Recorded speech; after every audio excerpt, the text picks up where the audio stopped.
Numbers chapter 11. Now the people complained about their hardships in the hearing of the Lord. And when he heard them, his anger was aroused. Then fire from the Lord burned among them and consumed some of the outskirts of the camp. When the people cried out to Moses, he prayed to the Lord, and the fire died down. So that place was called Taberah, because fire from the Lord had burned among them. The rabble with them began to crave other food. And again the Israelites started wailing and said, "If only we had meat to eat. We remember the fish we ate in Egypt at no cost, also the cucumbers, melons, leeks, onions, and garlic. But now we have lost our appetite. We never see anything but this manna." The manna was like coriander seed and looked like resin. The people went around gathering it and then ground it in a hand mill or crushed it in a mortar. They cooked it in a pot or made it into loaves, and it tasted like something made with olive oil. When the dew settled on the camp at night, the manna also came down.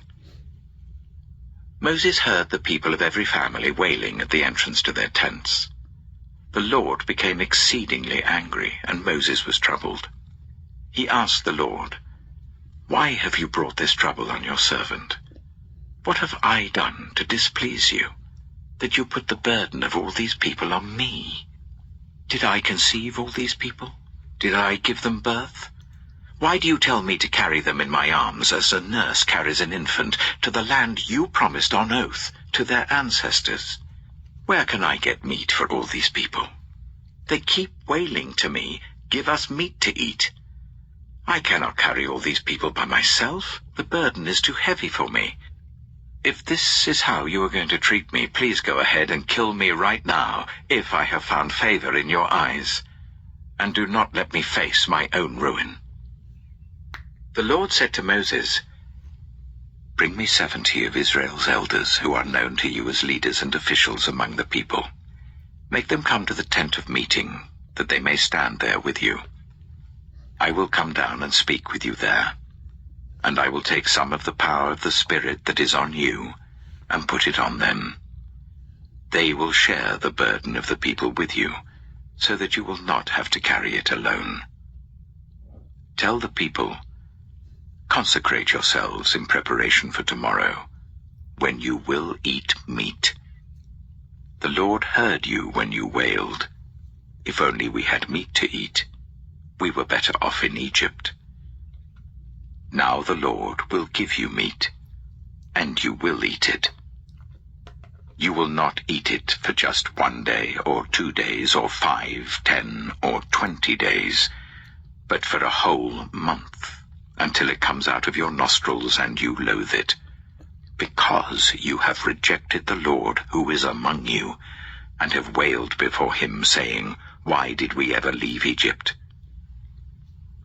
But Moses said, "Here I am among 600,000 men on foot, and you say, 'I will give them meat to eat for a whole month?'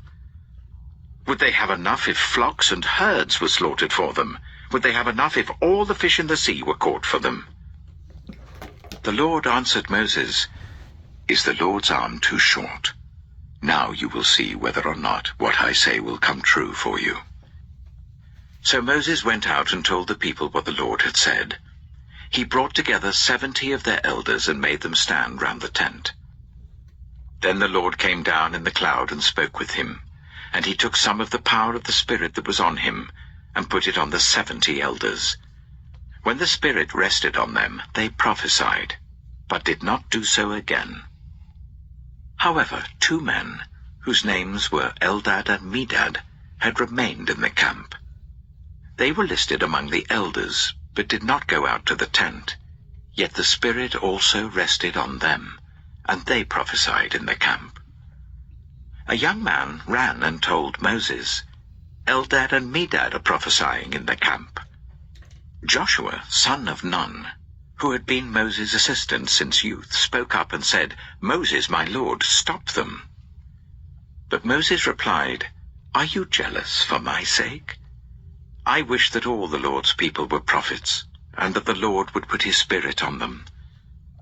Then Moses and the elders of Israel returned to the camp. Now a wind went out from the Lord and drove quail in from the sea. It scattered them up to 2 cubits deep all round the camp, as far as a day's walk in any direction. All that day and night and all the next day the people went out and gathered quail. No one gathered less than 10 homers.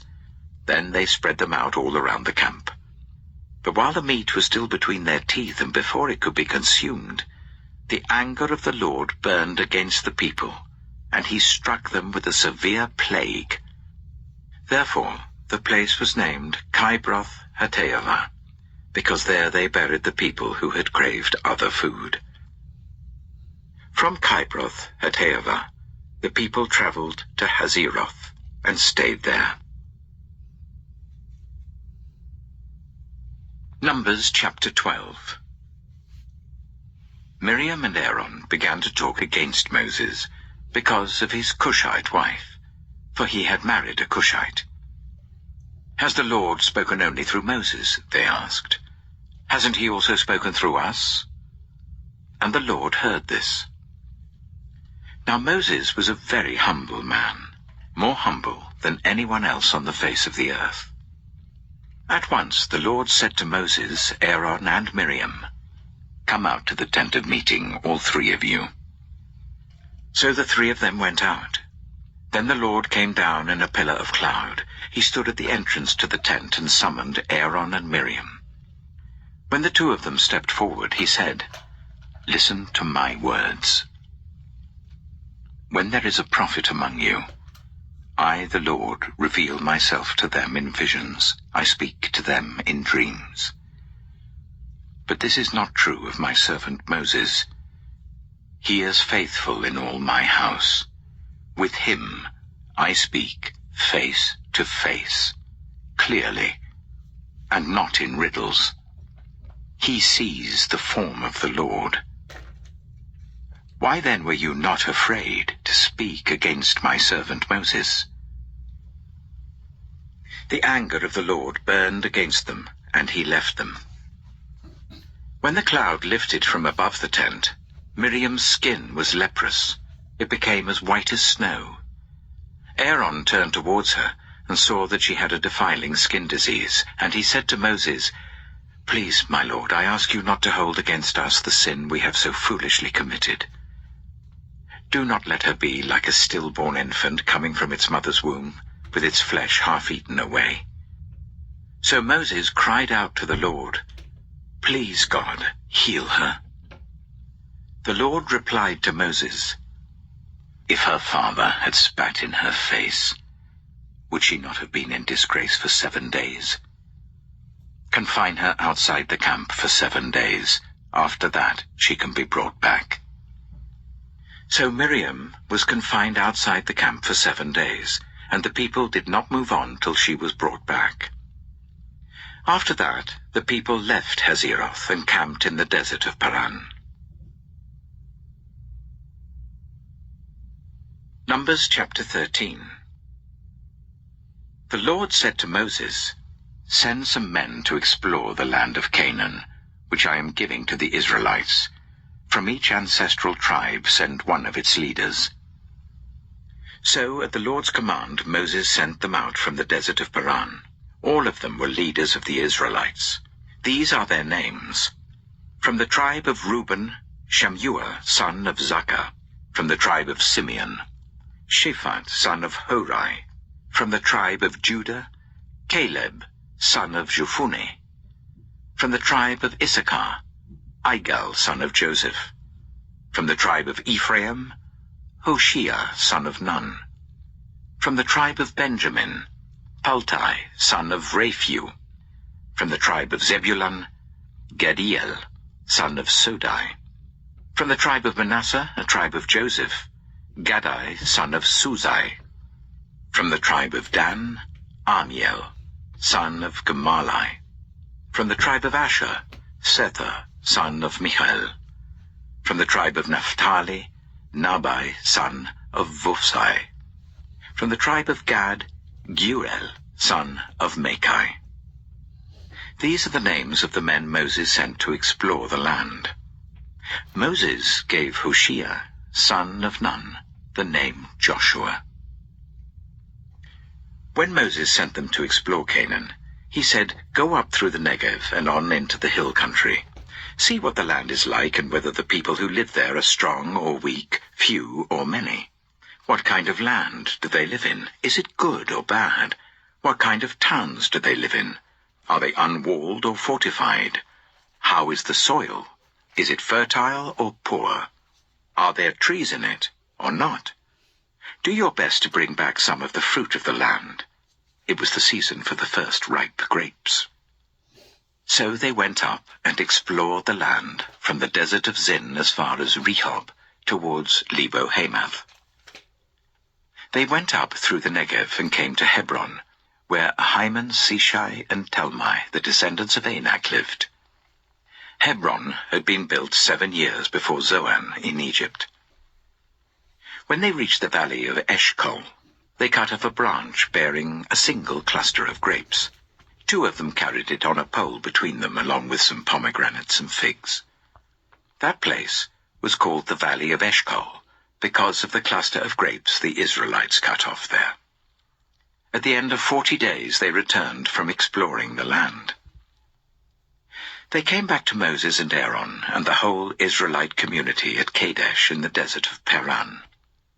There they reported to them and to the whole assembly and showed them the fruit of the land.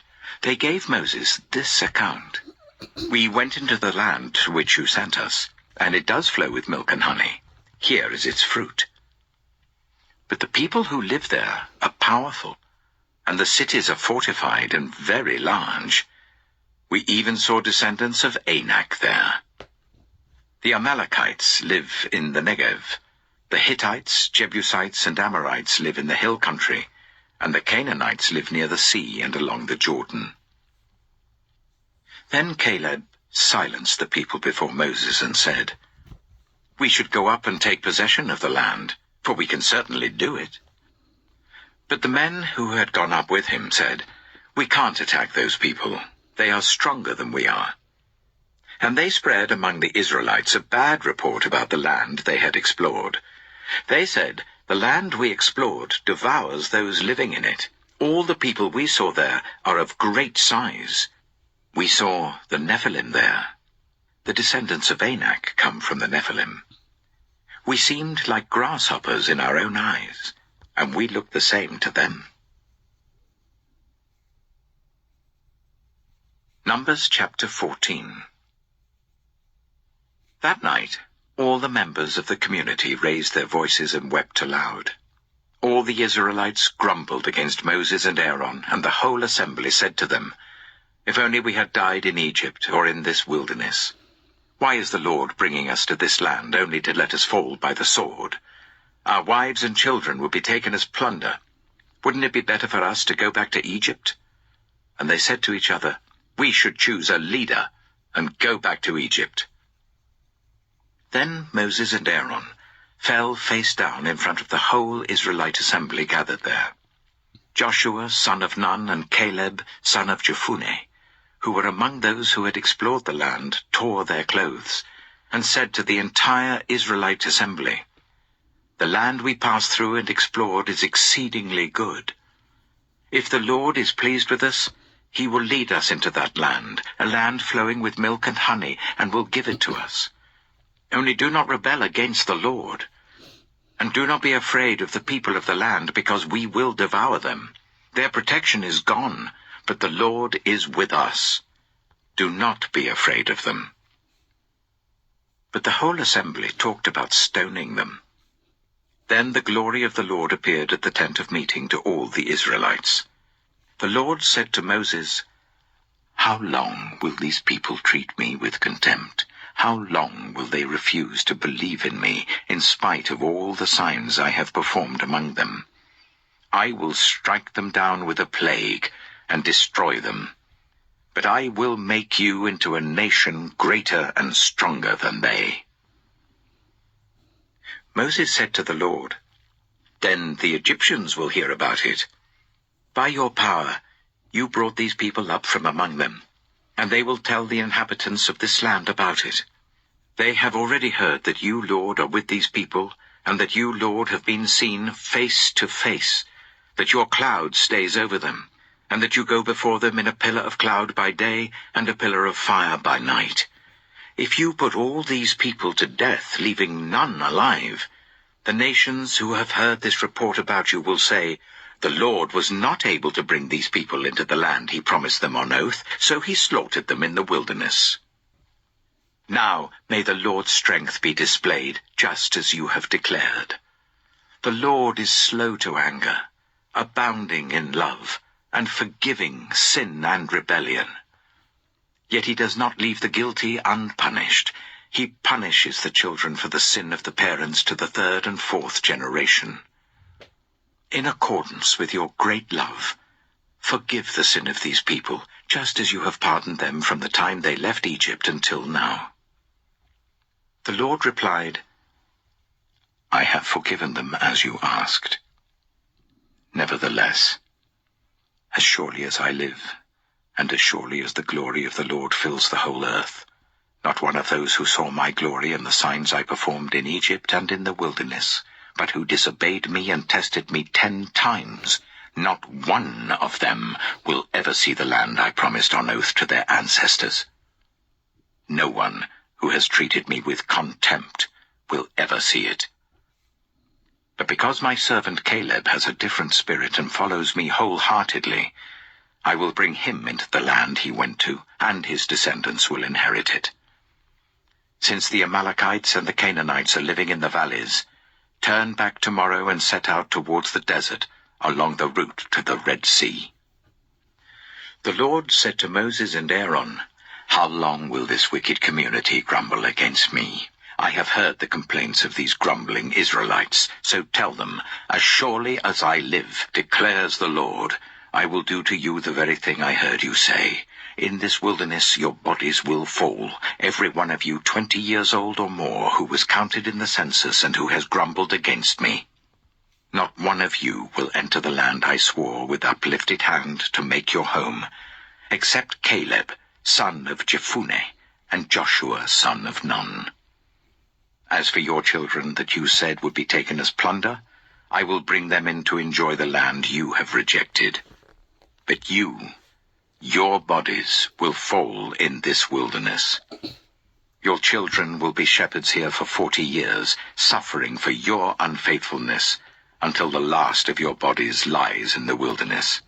For 40 years, 1 year for each of the 40 days you explored the land, you will suffer for your sins and know what it is like to have me against you. I, the Lord, have spoken, and I will surely do these things to this whole wicked community which has banded together against me. They will meet their end in this wilderness. Here they will die. So the men Moses had sent to explore the land, who returned and made the whole community grumble against him by spreading a bad report about it, these men who were responsible for spreading the bad report about the land were struck down and died of a plague before the Lord. Of the men who went to explore the land, only Joshua son of Nun and Caleb son of Jephunneh survived. When Moses reported this to all the Israelites, they mourned bitterly. Early the next morning they set out for the highest point in the hill country, saying, Now we are ready to go up to the land the Lord promised. Surely we have sinned. But Moses said, Why are you disobeying the Lord's command? This will not succeed. Do not go up, because the Lord is not with you. You will be defeated by your enemies. For the Amalekites and the Canaanites will face you there. Because you have turned away from the Lord, he will not be with you, and you will fall by the sword. Nevertheless, in their presumption they went up towards the highest point in the hill country, though neither Moses nor the ark of the Lord's covenant moved from the camp. Then the Amalekites and the Canaanites who lived in that hill country came down and attacked them and beat them down all the way to Hormah. Numbers chapter 15. The Lord said to Moses, "Speak to the Israelites and say to them, after you enter the land I am giving you as a home, and you present to the Lord food offerings from the herd or the flock, as an aroma pleasing to the Lord, whether burnt offerings or sacrifices, for special vows or free will offerings or festival offerings, then the person who brings an offering shall present to the Lord a grain offering of 1/10 of an ephah of the finest flour, mixed with 1/4 of a hin of olive oil. With each lamb for the burnt offering or the sacrifice, prepare 1/4 of a hin of wine as a drink offering. With a ram, prepare a grain offering of 1/5 of an ephah of the finest flour mixed with 1/3 of a hin of olive oil, and 1/3 of a hin of wine as a drink offering. Offer it as an aroma pleasing to the Lord. When you prepare a young bull as a burnt offering or sacrifice, for a special vow or a fellowship offering to the Lord, bring with the bull a grain offering of 3/10 of an ephah of the finest flour, mixed with 1/2 a hin of olive oil, and also bring 1/2 a hin of wine as a drink offering. This will be a food offering, an aroma pleasing to the Lord. Each bull or ram, each lamb or young goat is to be prepared in this manner. Do this for each one, for as many as you prepare. Everyone who is native-born must do these things in this way when they present a food offering as an aroma pleasing to the Lord. For generations to come, whenever a foreigner or anyone else living among you presents a food offering as an aroma pleasing to the Lord, they must do exactly as you do. The community is to have the same rules for you and for the foreigner residing among you. This is a lasting ordinance for the generations to come. You and the foreigner shall be the same before the Lord. The same laws and regulations will apply both to you and to the foreigner residing among you. The Lord said to Moses, "Speak to the Israelites and say to them, when you enter the land to which I am taking you, and you eat the food of the land, present a portion as an offering to the Lord. Present a loaf from the first of your ground meal, and present it as an offering from the threshing floor. Throughout the generations to come, you are to give this offering to the Lord from the first of your ground meal. Now, if you as a community unintentionally fail to keep any of these commands the Lord gave Moses, any of the Lord's commands to you through him, from the day the Lord gave them and continuing through the generations to come, and if this is done unintentionally without the community being aware of it, then the whole community is to offer a young bull for a burnt offering as an aroma pleasing to the Lord, along with its prescribed grain offering and drink offering, and a male goat for a sin offering. The priest is to make atonement for the whole Israelite community, and they will be forgiven, for it was not intentional, and they have presented to the Lord for their wrong a food offering and a sin offering. The whole Israelite community and the foreigners residing among them will be forgiven, because all the people were involved in the unintentional wrong. But if just one person sins unintentionally, that person must bring a year-old female goat for a sin offering. The priest is to make atonement before the Lord for the one who erred by sinning unintentionally, and when atonement has been made, that person will be forgiven. One and the same law applies to everyone who sins unintentionally, whether a native-born Israelite or a foreigner residing among you. But anyone who sins defiantly, whether native-born or foreigner, utters blasphemy against the Lord and must be cut off from the people of Israel. Because they have despised the Lord's word and broken his commands, they must surely be cut off. Their guilt remains on them." While the Israelites were in the wilderness, a man was found gathering wood on the Sabbath day.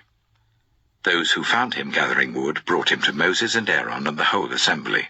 and they kept him in custody because it was not clear what should be done to him. Then the Lord said to Moses, "The man must die. The whole assembly must stone him outside the camp." So the assembly took him outside the camp and stoned him to death, as the Lord commanded Moses. The Lord said to Moses, "Speak to the Israelites and say to them, throughout the generations to come, you are to make tassels on the corners of your garments, with a blue cord on each tassel. You will have these tassels to look at, and so you will remember all the commands of the Lord, that you may obey them and not prostitute yourselves by chasing after the lusts of your own hearts and eyes. Then you will remember to obey all my commands, and will be consecrated to your God.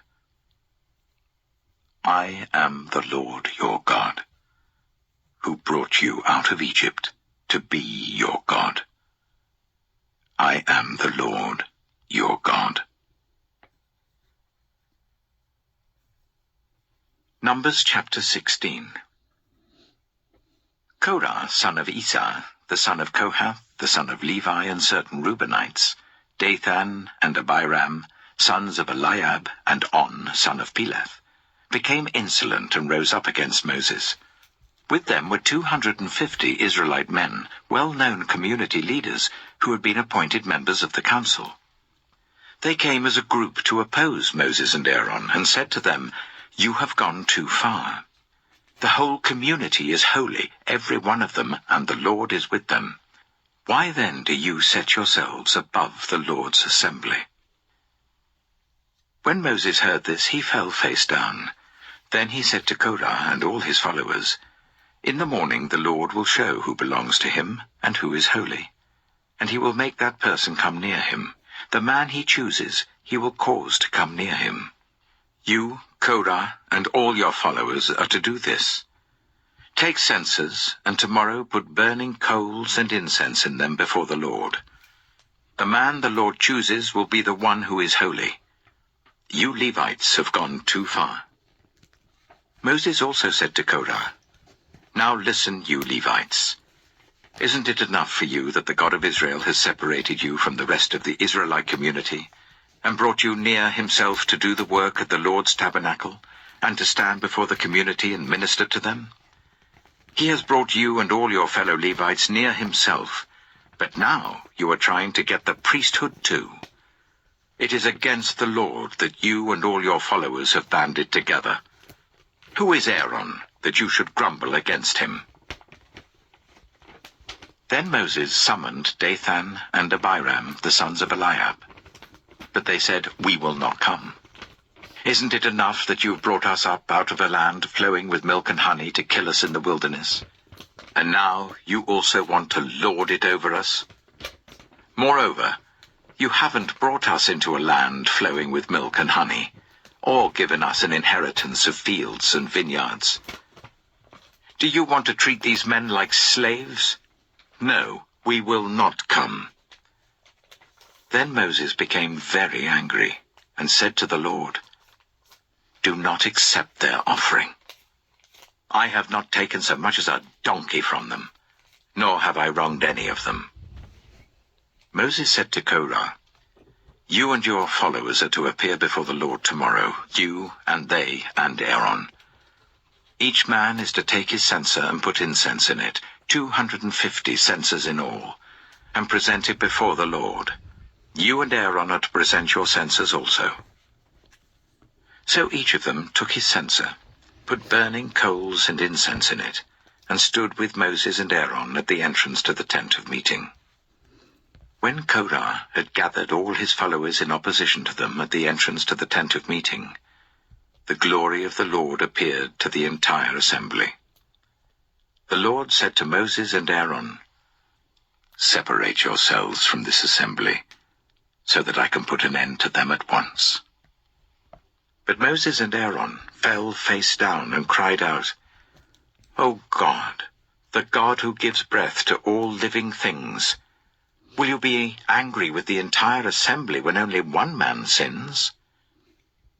Then the Lord said to Moses, say to the assembly, move away from the tents of Korah, Dathan, and Abiram. Moses got up and went to Dathan and Abiram, and the elders of Israel followed him. He warned the assembly, move back from the tents of these wicked men. Do not touch anything belonging to them, or you will be swept away because of all their sins. So they moved away from the tents of Korah, Dathan, and Abiram. Dathan and Abiram had come out and were standing with their wives, children, and little ones at the entrances to their tents. Then Moses said, this is how you will know that the Lord has sent me to do all these things, and that it was not my idea. If these men die a natural death and suffer the fate of all mankind, then the Lord has not sent me. But if the Lord brings about something totally new, and the earth opens its mouth and swallows them, with everything that belongs to them, and they go down alive into the realm of the dead, then you will know that these men have treated the Lord with contempt. As soon as he finished saying all this, the ground under them split apart, and the earth opened its mouth and swallowed them and their households, and all those associated with Korah, together with their possessions. They went down alive into the realm of the dead, with everything they owned. The earth closed over them, and they perished, and were gone from the community. At their cries, all the Israelites around them fled, shouting, the earth is going to swallow us too. And fire came out from the Lord, and consumed the 250 men who were offering the incense. The Lord said to Moses, tell Eleazar, son of Aaron the priest, to remove the censers from the charred remains and scatter the coals some distance away, for the censers are holy, the censers of the men who sinned at the cost of their lives. Hammer the censers into sheets to overlay the altar, for they were presented before the Lord and have become holy. Let them be a sign to the Israelites. So Eleazar the priest collected the bronze censers brought by those who had been burned to death, and he had them hammered out to overlay the altar, as the Lord directed him through Moses. This was to remind the Israelites that no one except a descendant of Aaron should come to burn incense before the Lord, or he would become like Korah and his followers. The next day, the whole Israelite community grumbled against Moses and Aaron. You have killed the Lord's people, they said.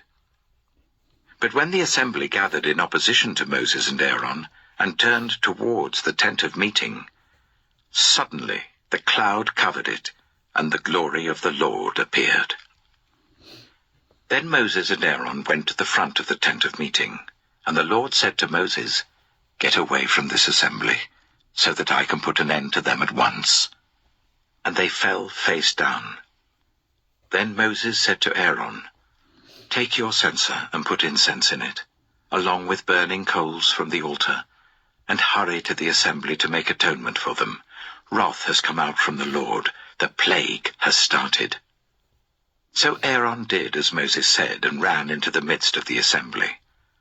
The plague had already started among the people, but Aaron offered the incense and made atonement for them. He stood between the living and the dead, and the plague stopped. But 14,700 people died from the plague, in addition to those who had died because of Korah. Then Aaron returned to Moses at the entrance to the tent of meeting, for the plague had stopped. Numbers chapter 17. The Lord said to Moses, speak to the Israelites, and get 12 staffs from them, one from the leader of each of their ancestral tribes. Write the name of each man on his staff. On the staff of Levi, write Aaron's name, for there must be one staff for the head of each ancestral tribe. Place them in the tent of meeting in front of the ark of the covenant law, where I meet with you, the staff belonging to the man I choose will sprout, and I will rid myself of this constant grumbling against you by the Israelites." So Moses spoke to the Israelites, and their leaders gave him 12 staffs, one for the leader of each of their ancestral tribes, and Aaron's staff was among them. Moses placed the staffs before the Lord in the tent of the covenant law. The next day, Moses entered the tent and saw that Aaron's staff, which represented the tribe of Levi, had not only sprouted, but had budded, blossomed, and produced almonds. Then Moses brought out all the staffs from the Lord's presence to all the Israelites.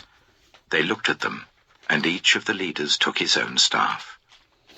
The Lord said to Moses, "Put back Aaron's staff in front of the ark of the covenant law, to be kept as a sign to the rebellious. This will put an end to their grumbling against me, so that they will not die." Moses did just as the Lord commanded him. The Israelites said to Moses, "We shall die. We are lost. We are all lost. Anyone who even comes near the tabernacle of the Lord will die. Are we all going to die?" Numbers chapter 18. The Lord said to Aaron, "You, your sons, and your family are to bear the responsibility for offenses connected with the sanctuary, and you and your sons alone are to bear the responsibility for offenses connected with the priesthood. Bring your fellow Levites from your ancestral tribe to join you and assist you when you and your sons minister before the tent of the covenant law. They are to be held responsible to you, and are to perform all the duties of the tent. But they must not go near the furnishings of the sanctuary or the altar, otherwise both they and you will die. They are to join you and be responsible for the care of the tent of meeting, all the work at the tent, and no one else may come near where you are. You are to be responsible for the care of the sanctuary and the altar, so that my wrath will not fall on the Israelites again. I myself have selected your fellow Levites from among the Israelites as a gift to you, dedicated to the Lord to do the work at the tent of meeting.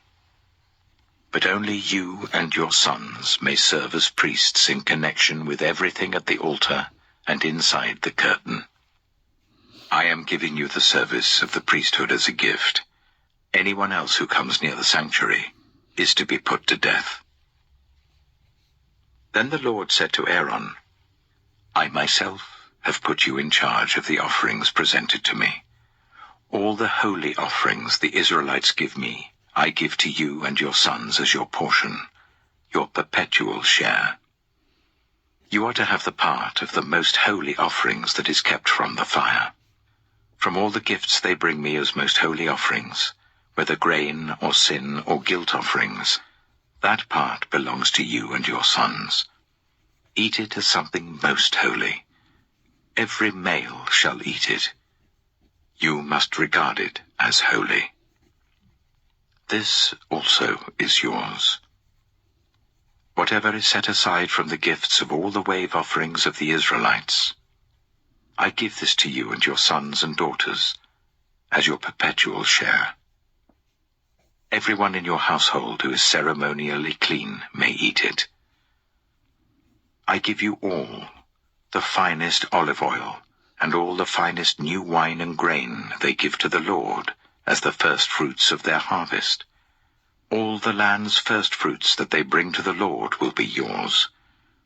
Everyone in your household who is ceremonially clean may eat it. Everything in Israel that is devoted to the Lord is yours. The first offspring of every womb, both human and animal, that is offered to the Lord is yours. But you must redeem every firstborn son and every firstborn male of unclean animals. When they are a month old, you must redeem them at the redemption price set at 5 shekels of silver, according to the sanctuary shekel, which weighs 20 gerahs. But you must not redeem the firstborn of an ox, a sheep, or a goat. they are holy. Splash their blood against the altar, and burn their fat as a food offering, an aroma pleasing to the Lord.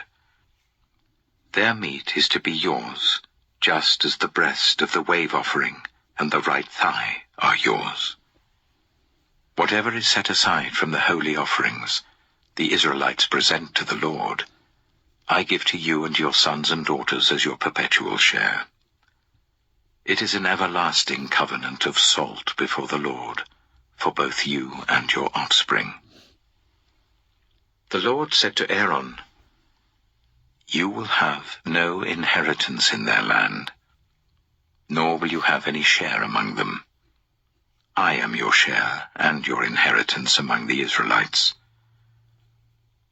I give to the Levites all the tithes in Israel as their inheritance in return for the work they do while serving at the tent of meeting. From now on, the Israelites must not go near the tent of meeting, or they will bear the consequences of their sin and will die. It is the Levites who are to do the work at the tent of meeting and bear the responsibility for any offenses they commit against it. This is a lasting ordinance for the generations to come. They will receive no inheritance among the Israelites. Instead, I give to the Levites as their inheritance the tithes that the Israelites present as an offering to the Lord. That is why I said concerning them, they will have no inheritance among the Israelites. The Lord said to Moses, Speak to the Levites and say to them, When you receive from the Israelites the tithe I give you as your inheritance, you must present 1/10 of that tithe as the Lord's offering. Your offering will be reckoned to you as grain from the threshing floor, or juice from the winepress. In this way you also will present an offering to the Lord from all the tithes you receive from the Israelites. From these tithes you must give the Lord's portion to Aaron the priest. You must present as the Lord's portion the best and holiest part of everything given to you. Say to the Levites, When you present the best part, it will be reckoned to you as the product of the threshing floor or the winepress. You and your households may eat the rest of it anywhere, for it is your wages for your work at the tent of meeting. By presenting the best part of it, you will not be guilty in this matter. Then you will not defile the holy offerings of the Israelites, and you will not die. Numbers chapter 19. The Lord said to Moses and Aaron, This is a requirement of the law that the Lord has commanded. Tell the Israelites to bring you a red heifer without defect or blemish, and that has never been under a yoke. Give it to Eleazar the priest. It is to be taken outside the camp and slaughtered in his presence. Then Eleazar the priest is to take some of its blood on his finger and sprinkle it 7 times towards the front of the tent of meeting. While he watches, the heifer is to be burned, its hide, flesh, blood, and intestines. The priest is to take some cedar wood, hyssop, and scarlet wool, and throw them onto the burning heifer. After that, the priest must wash his clothes and bathe himself with water. He may then come into the camp, but he will be ceremonially unclean till evening. The man who burns it must also wash his clothes and bathe with water, and he too will be unclean till evening. A man who is clean shall gather up the ashes of the heifer and put them in a ceremonially clean place outside the camp. They are to be kept by the Israelite community for use in the water of cleansing. It is for purification from sin. The man who gathers up the ashes of the heifer must also wash his clothes, and he too will be unclean till evening. This will be a lasting ordinance both for the Israelites and for the foreigners residing among them. Whoever touches a human corpse will be unclean for 7 days. They must purify themselves with the water on the 3rd day and on the 7th day. Then they will be clean. But if they do not purify themselves on the 3rd and 7th day, they will not be clean. If they fail to purify themselves after touching a human corpse, they defile the Lord's tabernacle. They must be cut off from Israel. Because the water of cleansing has not been sprinkled on them, they are unclean. Their uncleanness remains on them. This is the law that applies when a person dies in a tent. Anyone who enters the tent, and anyone who is in it, will be unclean for 7 days. And every open container without a lid fastened on it will be unclean. Anyone out in the open who touches someone who has been killed with a sword, or someone who has died a natural death, or anyone who touches a human bone or a grave, will be unclean for 7 days. For the unclean person, put some ashes from the burned purification offering into a jar, and pour fresh water over them. Then a man who is ceremonially clean is to take some hyssop, dip it in the water and sprinkle the tent and all the furnishings and the people who were there. He must also sprinkle anyone who has touched a human bone or a grave, or anyone who has been killed, or anyone who has died a natural death. The man who is clean is to sprinkle those who are unclean on the 3rd and 7th days, and on the 7th day he is to purify them. Those who are being cleansed must wash their clothes and bathe with water, and that evening they will be clean. But if those who are unclean do not purify themselves, they must be cut off from the community, because they have defiled the sanctuary of the Lord. The water of cleansing has not been sprinkled on them, and they are unclean. This is a lasting ordinance for them. The man who sprinkles the water of cleansing must also wash his clothes, and anyone who touches the water of cleansing will be unclean till evening.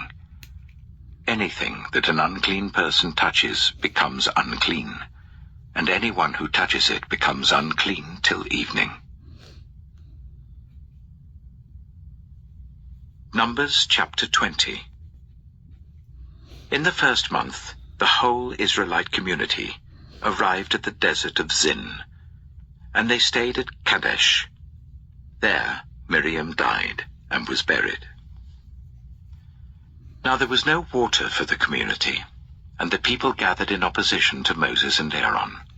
They quarreled with Moses and said, "If only we had died when our brothers fell dead before the Lord. Why did you bring the Lord's community into this wilderness, that we and our livestock should die here? Why did you bring us up out of Egypt to this terrible place? It has no corn or figs, grapevines or pomegranates, and there is no water to drink."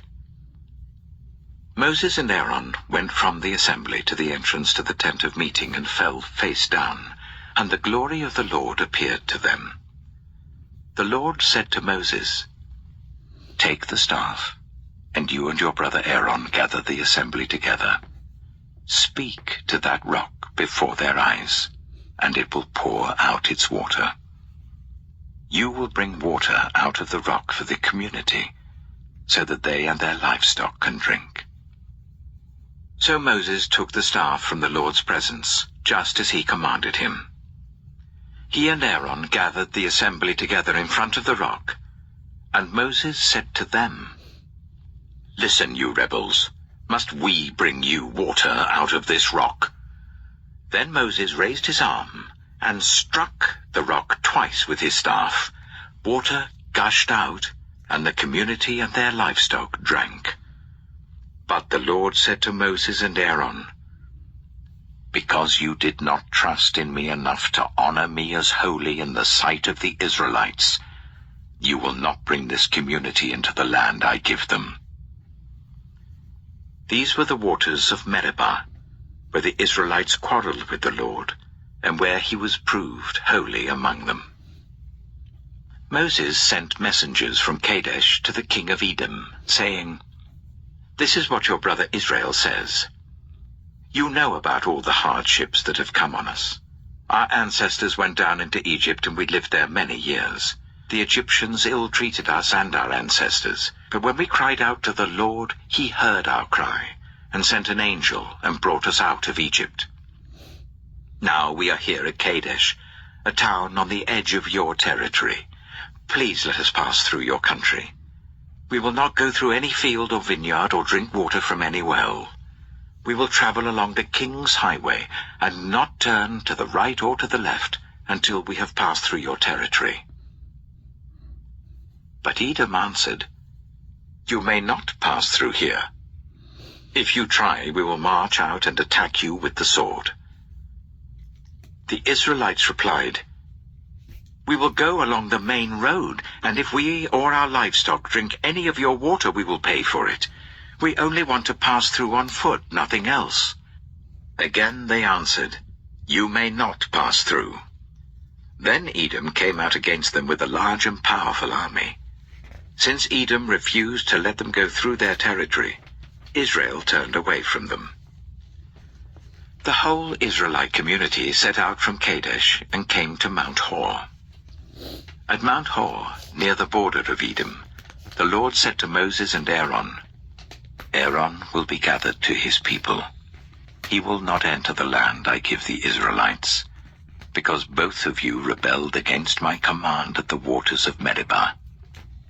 Call Aaron and his son Eleazar, and take them up Mount Hor. Remove Aaron's garments, and put them on his son Eleazar, for Aaron will be gathered to his people. He will die there. Moses did as the Lord commanded. They went up Mount Hor in the sight of the whole community.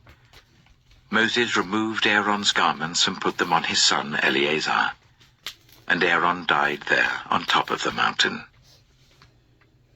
Then Moses and Eleazar came down from the mountain, and when the whole community learned that Aaron had died, all the Israelites mourned for him 30 days.